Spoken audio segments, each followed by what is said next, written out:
Hey everyone, this is Chef Christian, founder of CulinaryCreator.com, where I help you plan and cook surprisingly tasty, gluten-free, dairy-free, and sugar-free meals your whole family would love and not feel deprived. And the best thing of all of it is that it is done in 30 minutes or less. So let's get started in here.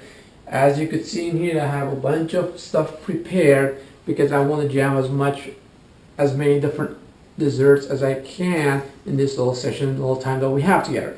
So, and we're going to start from panna cotta. Panna cotta is basically, literally translated, means cooked cream, which of course we're not going to use, but we're going to use a combination of almond milk and coconut milk. Now you could do flax milk if you'd like. You could do all coconut, you could do all almond. It doesn't matter. You could mix them all. That'll be fine. Whatever works for you, use it up. The recipe will be the same. It won't really change much. So just play around with it. If one or the other doesn't really suit you. So let's get started. I have already started in this little pot in here. I have the almond milk as well as some vanilla, a little bit of lemon peel or the zest of the lemon, and some xylitol. Now you could use a little stevia if you prefer to do that. What I'm going to do is bring it to a little simmer. Again, I'm not going to cook it. I'm not going to boil it. I want to simmer it, warm it up. While that's happening, what I have in here is gelatin, unflavored gelatin. Most of the places you'll probably find, like in the supermarkets, you'll find the unflavored gelatin powder. It is the same exact thing, really, and it's in a different format. And the other difference is when you prepare it.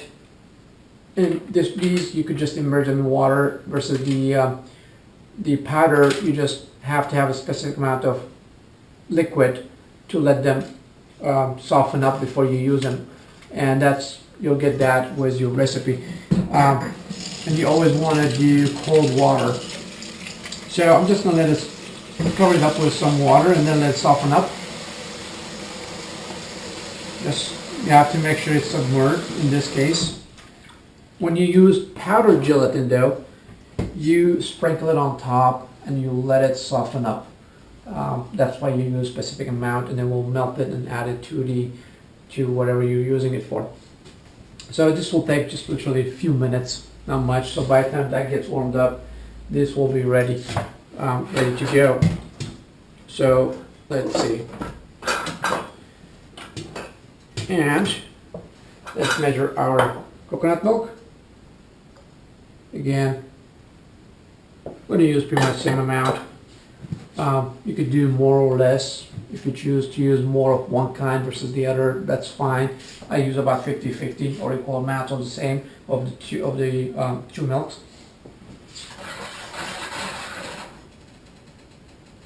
So while that's happening, let's see what else we have.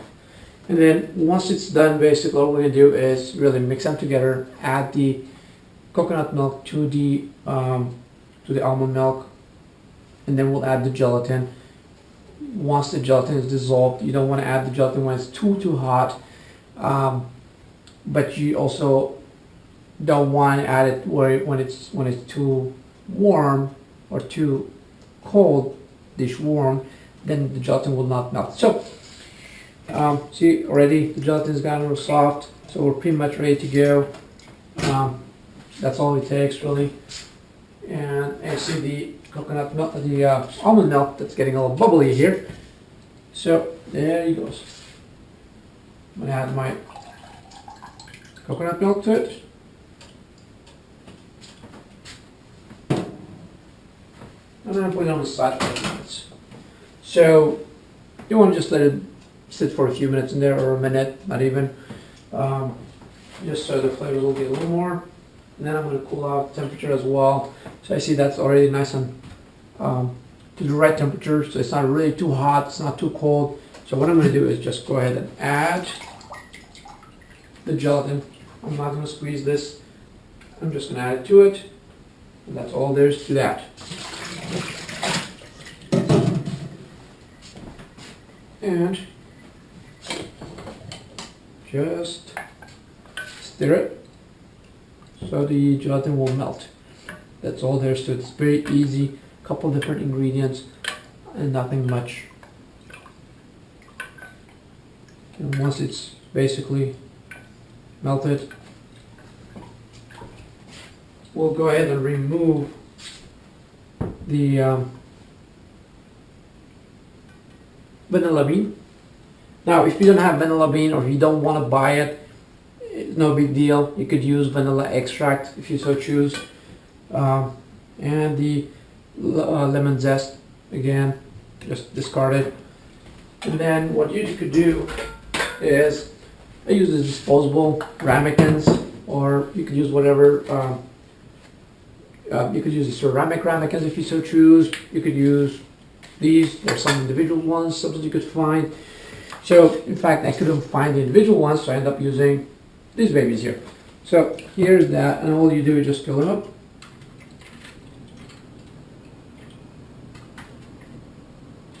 Go to the top, and you just basically refrigerate it for a couple hours. If you could do it overnight, that'll be even better. If not, at least 3 hours. And I had gotten ahead of myself, so I prepared some so we could just dish it up. So for this, all you need to do is really, it's very, very, very simple. If you just use your finger, and it will kind of start to detach the tip from the mold, regardless of what kind of mold it is that you're using. Now, what I'm going to do from this on, submerge it halfway through into hot water, just for until you count to 10, basically, not even. Again, it depends what kind of ramekin you're using. Tin foil, of course, it's pretty thin, so it won't take too long. A couple seconds, we're good to go.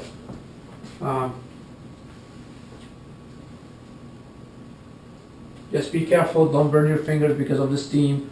My water is not super boiling yet, but again, I don't need it to be too much or too hot because it's already releasing itself.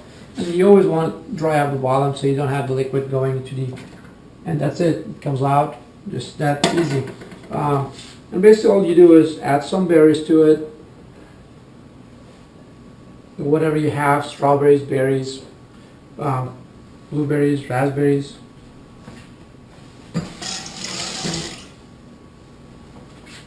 And since it's coconut, it has some coconut in it, we'll just go ahead and add some coconut to it, and voila, you got dessert. So again, prep time is not much, and you just put it in there for a few minutes and let it sit in the fridge for a few hours, and that's it. You got dessert ready to go, and you can flavor it however you want, and that's one. So next one that I have is pineapple that's been roasted. So what I did is basically I took a pineapple, and what I'll be doing with this is quite really very simple. I'm just going to make a couple holes in it, and I'm going to insert, just be careful because this works. There it goes. I'm going to insert a couple of, there it goes, just squishing out. A couple of vanilla beans. You could use one that's been used, really, because vanilla, the beauty of vanilla bean is really that it has been, you could use it a couple times. So I'm just going to go insert it all the way through. And you could use as many as you want. Again, just to show you, what you do is basically you just cut it in half. If I want to extract the seeds from this point on, I'll just wrap it off, and the seeds will come out, and you could use them for in whatever else you're making. But in this case, I'm just going to do this, and literally just stuff it in here, and that's it.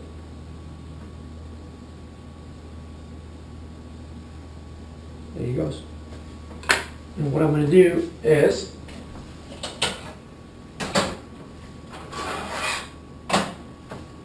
now I don't want it to sit on the bottom of the pan as is, so I'm just going to sprinkle this with a little bit of xylitol. You really don't have to, it's optional. And then in here I have just a little bit of water. In fact, I maintain some of the liquid from the previous one that I made, so we don't have to wait a while, because this one's going to take a little oven time. So you could just add some water, so because you need the steam and you don't want it to basically burn.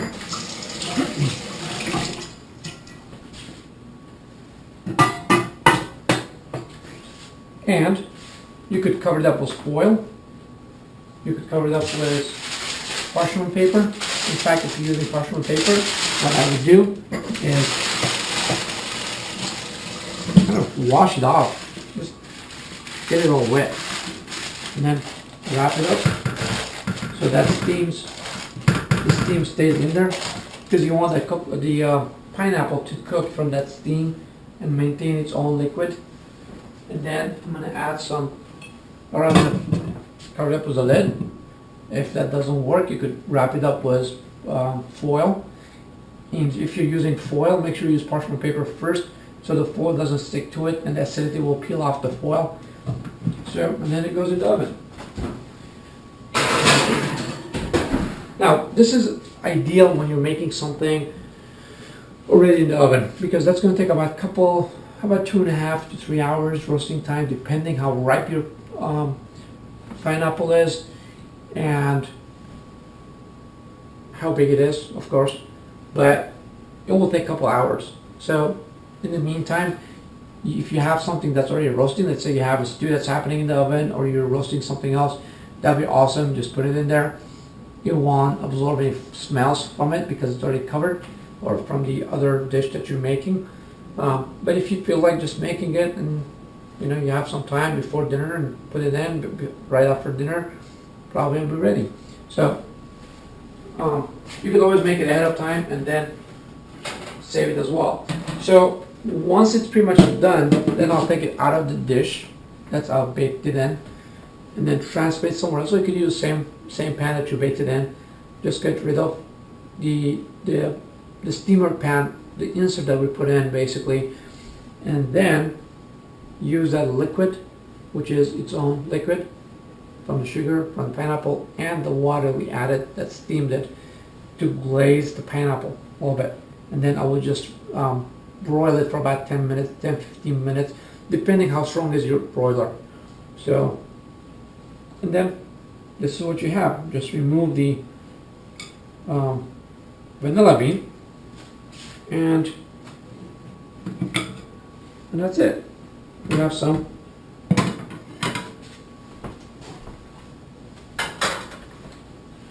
roasted pineapple that's flavored with vanilla bean, and you can just slice it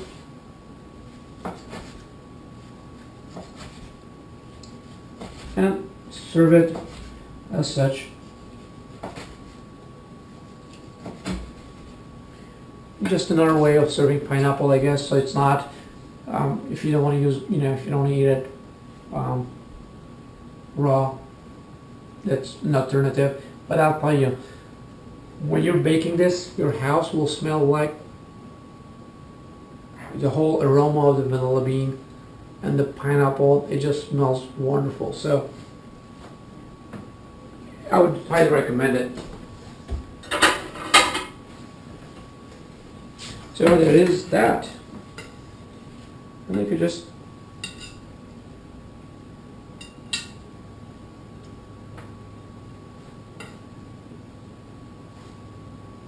and there's some roasted pineapple. There's very quickly again. Your prep time is not much. As you see, it's about 5 minutes, but this one requires some oven time. And again, you could serve it just like that, or you could serve some of the liquid that you baked it in as well, just drizzle it on top. And it's a quick little dessert. So next one, we'll make a little shake. So this is one of my favorite shakes, or breakfast, or even afternoon, or even any time that I feel like I need to skip a meal because of time, or I don't feel like making something, or frankly feeling lazy, what have you. But I don't want to skip a meal.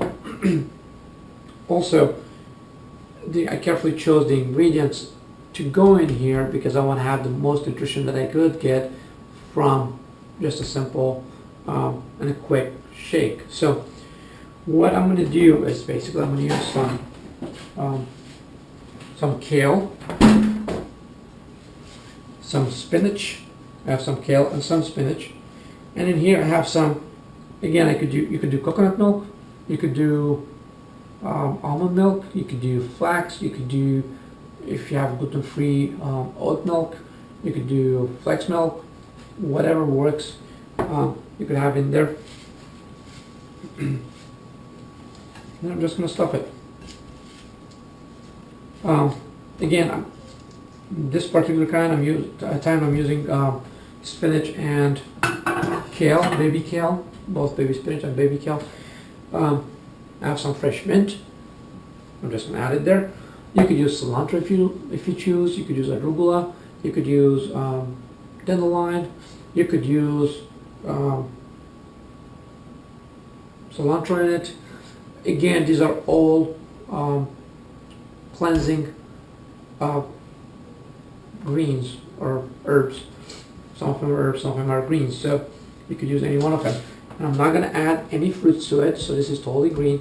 But what I'm going to add is almighty maca. Just a little scoop of this. And whatever protein powder that you want to use. So I'm just putting it in. I have about 2 scoops full in here. Again, sometimes you could make it where it's nice and thick. You could scoop it. I'm going to add a little avocado to this as well. So just like that.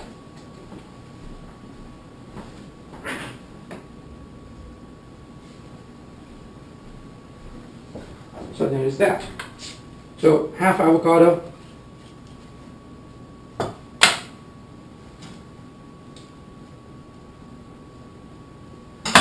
That's very easy, just scoop it.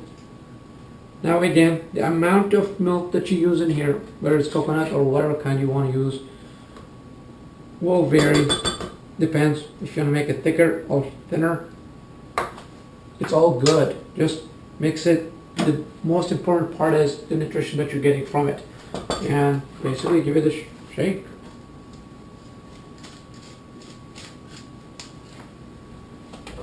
And there's that. I'm just gonna get a little noisy here now.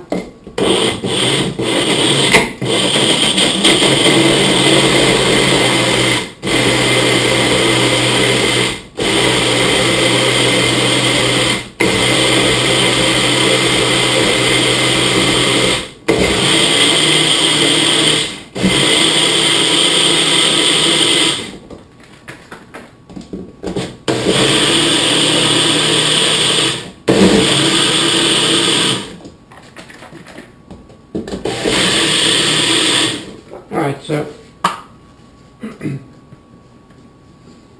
now this is totally scoopable. Basically, I could just easily with a spoon instead of drinking it. So what I'm going to do is just add some almond milk to it. Again, if you don't want to add almond milk, you could add water. That'll be totally fine. And sometimes I also like to add a little bit of cayenne to it. I don't like it spicy, but I also like its antibacterial property. So I like a little bit of that in there. Make spice up life a little bit.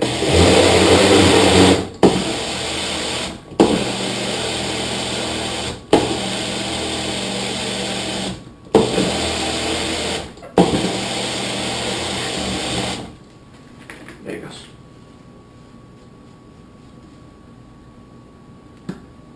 And there's that. Depending how, you could have a fancy little glass of wine instead of having wine. You could have that for a change, or whatever you prefer. And there's that.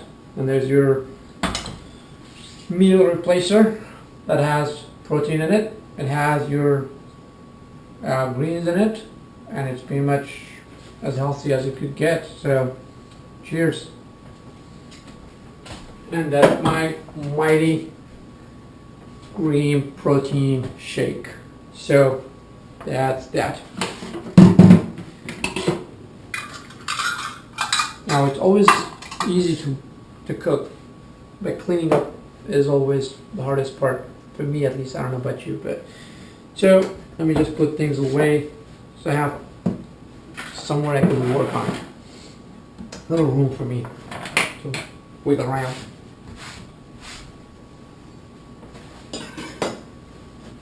So, all right. Now we have our panna cotta, that's ready to go. We have the roasted pineapple, that's ready to go. We did our mighty green protein shake, that's ready to go. What I'm going to do is I'm going to make my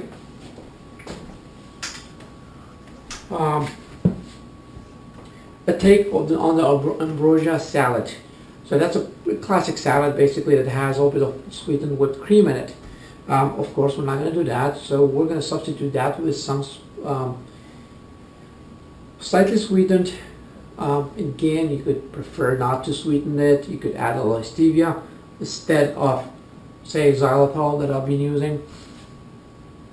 And we're going to whip some coconut milk instead.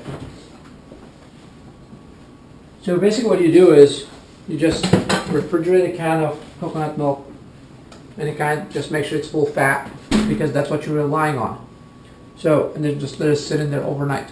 When you open it, you will end up with basically the cream on top.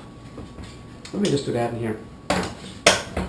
Now the longer you leave it, the firmer it should get, provided it is whole fat coconut.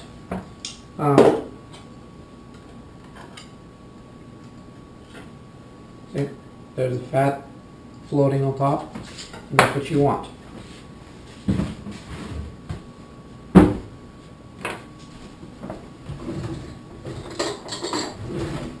What you want to do is basically scoop that fat part off without getting the liquid. Again, the longer you leave it, the firmer it will get. So don't be afraid of leaving it there for even overnight or a couple days. Nothing's going to happen to it. So you dig it until basically you end up with, you'll see the liquid. So there it comes. You see all the liquid part of it. You could save that or use it in your shake or use it in something else. I have plenty in here. So I'm just going to put this on the side. And the good thing about the ambrosia salad, I don't need to whip it for too long, although you could. So even if you didn't have a chance to let it sit overnight, you could still use it because you don't need to whip it for too much, or you don't need it stiff peak as we refer to it in the business or in the pastry shop. So just a little bit, and then I'm going to add about a couple tablespoons of xylitol, or you could add a couple of drops of stevia if you so choose. So when it comes to baking, I try to use xylitol because then I could substitute it 1 to 1/4 sugar. So the characteristics of when it comes to baking, it doesn't affect it too much. But in this case, it doesn't really matter because you just need it for sweetening power.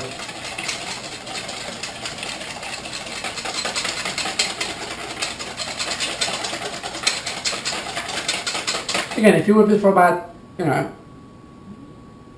you could use the stand mixer or the hand mixer. I have the habit of mixing it by hand. I don't think about it twice. But if you mix it about, say 6 to 8 minutes, 10 minutes, depending how fast you do it, if you're using a mixer or not, if you got the full fat or not, and if you left it overnight or not, because as the firmer it is, the quicker it will whip. Because all you're doing is capturing air in the fat particles of the cream. So, and there's that. So that's that. I'm not going to whip it for too much. You could make it thicker if you'd like. So what I have in here is basically I have some orange segments, I have some berries to it, I have some strawberries that are quartered. Some of them are eighths because they were nice and large. I'm going to add some berries. I found some fresh raspberries and blueberries. Again, classically, it takes some bananas, it takes some grapes, which are both very high glycemic index. So I'm just going to use some berries that are pretty low, and also orange. So you could either segment the orange, which is basically have them into like little segments like this, or you could slice them into rounds. So if you want to segment it, here's what you do. Just basically go around with the tip of the knife, slicing back and forth, and go around the orange. And once you've done it all, you don't want to leave any pit on it, because that's kind of the adds a little bitterness to it. Although if there's a little bit, it won't kill you. Nothing will happen really. So I wouldn't sweat it too much. So there's that. What you do, you just go through the membrane, and then you go through both sides. Oops, and then once again, both sides of the membrane just goes there.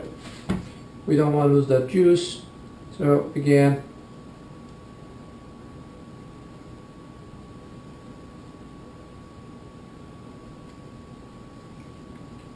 and there's that. Now, alternatively, if you don't want to play with it, just cut it in half and make them into quarters if you like. It's really kind of flexible. Do whatever works for you. If you don't have the time for it, don't sweat it. It doesn't have to be exactly this way. But one thing I wouldn't want to lose is the juice. I'm just going to squeeze it in. We want that.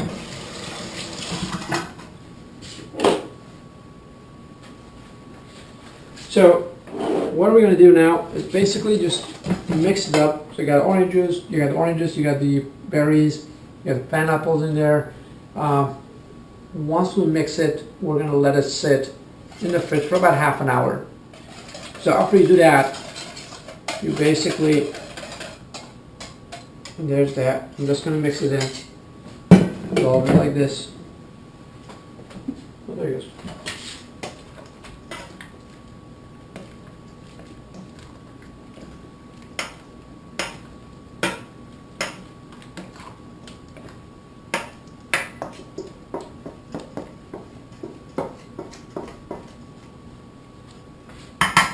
There it goes.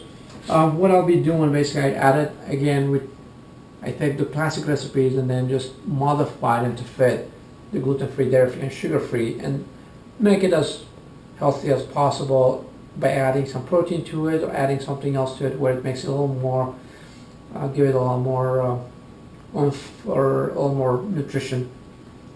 So to this, after we are, once you leave it in the fridge for about half an hour to just get the flavors all combined well, what I'm going to do is we'll add some, again I'm going to add it now just for so you don't forget it, just so I could show you what we're doing here. But we'll add about a cup of the almonds, and again gently fold it in. Once again, you could whip the cream to a little stiffer stage and add more to it, like maybe adding on more of this. Or if you want to make it a little lighter, you could add less. Again, it's kind of flexible to your liking. And I'm also garnish it with some roasted coconut flakes. Just make sure they're unsweetened. So there is that, and about a cup of that.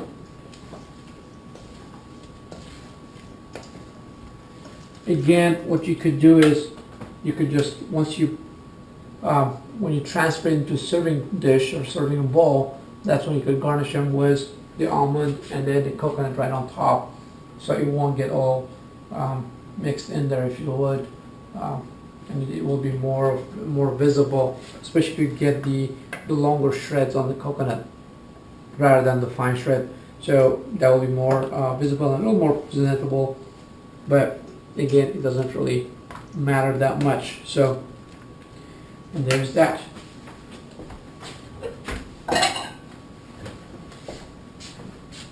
And